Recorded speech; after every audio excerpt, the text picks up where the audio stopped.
Assalamualaikum warahmatullahi wabarakatuh dan salam sejahtera. Hari ini cikgu nak mengajar tempoh masa dan anggaran masa. Standard pembelajaran 4.2.1 menentukan tempoh masa melibatkan unit jam dan minit dalam tempoh 24 jam. 4.3.1 memberi anggaran masa melibatkan jam dan minit berdasarkan set rujukan yang diberi dalam situasi harian. Tempoh masa ada dua cara yang boleh kita selesaikan. Cara yang pertama, buat bentuk jam atau garis nombor. Tidak perlu tukarkan pada sistem 24 jam. Kiraan bermula pada waktu mula hingga waktu akhir. Cara kedua pula, buat bentuk lazim. Tukarkan kepada sistem 24 jam.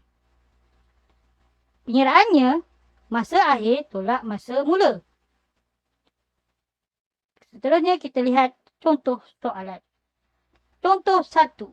Tempoh masa.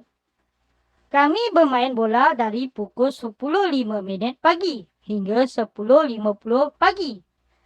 Nyatakan tempoh mereka bermain bola.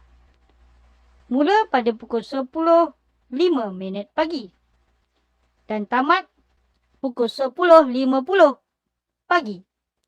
Lihat garis merah ini. Akan pergi ke sana, maka bermulalah kiraannya. Sini ke nombor 1 hingga nombor 2 dikira 5 minit. Kemudian 10 minit. Kemudian 15 minit, 20, 25, 30, 35, 40, 45 sehingga ke angka 10. Mereka bermain bola selama 45 minit. Contoh yang kedua pula, ibu menjahit baju kurung pukul 14 hingga pukul 16. Waktu yang ditunjukkan ini adalah sistem 24 jam. Jadi, kita gunakan cara satu iaitu garis nombor.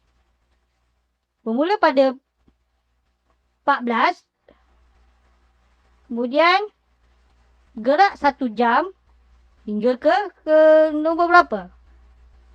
15, 1 jam. Dan gerak lagi 1 jam sehinggalah 16. 14 hingga 16 adalah 2 jam. Ibu menjahit baju kurung selama 2 jam. Contoh yang ketiga pula, kira tempoh mula gotong royong sehingga selesai. Ini aktiviti yang diberi. Jadi kita tengok pada aktiviti gotong royong sahaja. Yang mana satu kita nak tengok? Sini ada perkataan gotong royong. Tapi ini dah selesai. Yang ini baru nak mula ikut zon. Jadi pukul 8.10 pagi hingga selesai pukul 11.40 pagi. Cara yang pertama ialah menggunakan garis nombor. Apakah murid-murid perlu tulis pada mulanya? Pada mulanya kita tulis pada 8.10 pagi.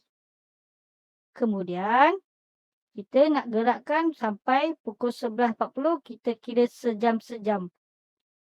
Gerakkan dia 1 jam, 8.10 pagi, gerak 1 jam, dia akan jadi 9.10 pagi. Kemudian digerak lagi 1 jam, dia akan jadi 10.10 pagi. 1 jam lagi pada pukul 11.10 pagi. Kalau gerak lagi 1 jam, dia akan jadi 12.10 pagi. Jadi tak boleh pula macam tu. Kita kena kira sampai pukul 11.40. 11.40 pagi.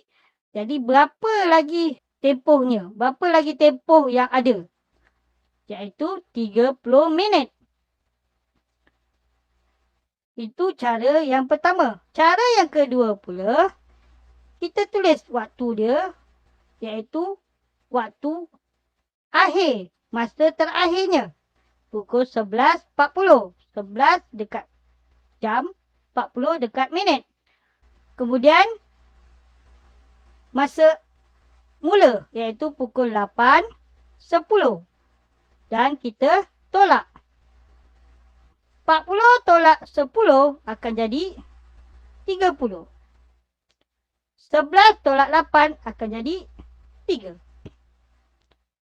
Tempoh gotong royong ialah 3 jam. 3 jam. Ini sejam, 2 jam, 3 jam. Sama. Dan selebihnya 30 minit. 30 minit. Contoh yang keempat. Ayah bekerja dari pukul 7.30 pagi hingga pukul 5 petang. Kira tempoh ayah bekerja. Cara pertama, menggunakan garis nombor waktu. Jadi, apa yang perlu kita tulis di sini? Pukul 7.30 ke ataupun mula dengan pukul 7? Seeloknya kita mulakan daripada pukul 7 sebab dia habis pada pukul 5 petang. Jadi, kita tulis sini 7 pagi. Kemudian, barulah kita bermula di sini 7.30 pagi. Dan sini pukul 8. Jadi 7.30 pagi hingga pukul 8 adalah 30 minit. Selepas tu barulah kita kira sampai pukul 5. Daripada pukul 8, 1 jam akan jadi pukul 9. Pukul 9, bergerak 1 jam lagi akan jadi pukul 10. Pukul 10, bergerak 1 jam lagi akan jadi 11. 11, sejam lagi 12. 12, tempoh sejam lagi pukul 1. Pukul 1 sejam lagi, tambah sejam lagi pukul 2. 2 tambah lagi sejam pukul 3. 3 tambah lagi sejam pukul 4. 4 tambah lagi sejam pukul 5 lamanya. Jadi 1 jam, 2 jam, 3 jam, 4 jam, 5 jam, 6 jam, 7 jam, 8 jam, 9 jam. Itu adalah 9 jam. Itu adalah cara yang pertama. Jawapannya adalah 9 jam 30 minit. Cara kedua pula menggunakan bentuk lazim. Macam mana nak guna bentuk lazim? Iaitu kita ambil pada waktu terakhirnya. Iaitu pukul 5. Tukarkan dia dalam bentuk sistem 24 jam. Letak sini 17. Sifar. Tolak pukul berapa? Pada waktu mula dia. Mula dia pada pukul 7.30. Okay. Sifar tolak sifar. Tahulah jawapannya. Tapi kalau sifar tolak 3, tak boleh. Macam mana kita nak pinjam? Macam mana kita nak ambil nombor sebelah dekat jam ni? Cara dia macam ni. Kita ambil sebelah nombor 17 ini akan dapat 16. Jadi, satunya ni, 1 jam. Tukarkan 1 jam kepada 60 minit. Jadi, 1 jam ni nak pergi ke minit. Jadi, kita tukarkan dia pergi ke minit akan jadi 60 minit dekat sini. 60 tambah sifar ni akan jadi 60. Apabila 60 tolak dengan 30, dapat 30. 16 tolak 7 akan dapat 9. Tempoh ayah bekerja ialah 9 jam 30 minit. Anggaran masa. Contoh pertama. Jarak perjalanan 100 km mengambil masa 1 jam. 100 km, 1 jam. Berapakah anggaran masa untuk sampai ke Melaka? Okey, ikut pada gambar rajah ini, Melaka 96 kilo. Jadi jarak sifar ke 100 adalah 1 jam. Jadi murid-murid kena anggarkan, macam mana nak jawab? Anggaran masa untuk sampai ke Melaka lebih kurang 1 jam. Contoh 2. Anggarkan masa untuk melabel 250 botol sos cili.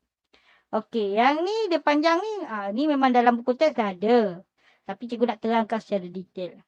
30 minit, 60 botol. Jadi kat sini cikgu tulis 60 botol ambil masa 30 minit. Tambah lagi 60 botol, dah jadi berapa? 120. 60 minit. Okey, kita selesaikan jadual ini. 60 botol, 30 minit. 60 botol, 30 minit.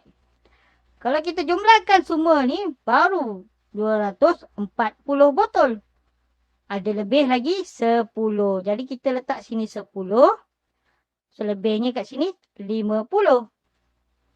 Dan kalau 10 ni, kita pun anggarkanlah dia dalam waktu sebegini. 30 tambah 30 tambah 30 tambah 30. Jawapannya 120 minit. Anggaran masa untuk melabelkan 250 botol sos cili ialah lebih kurang 120 minit. Itu saja daripada cikgu. Assalamualaikum warahmatullahi wabarakatuh.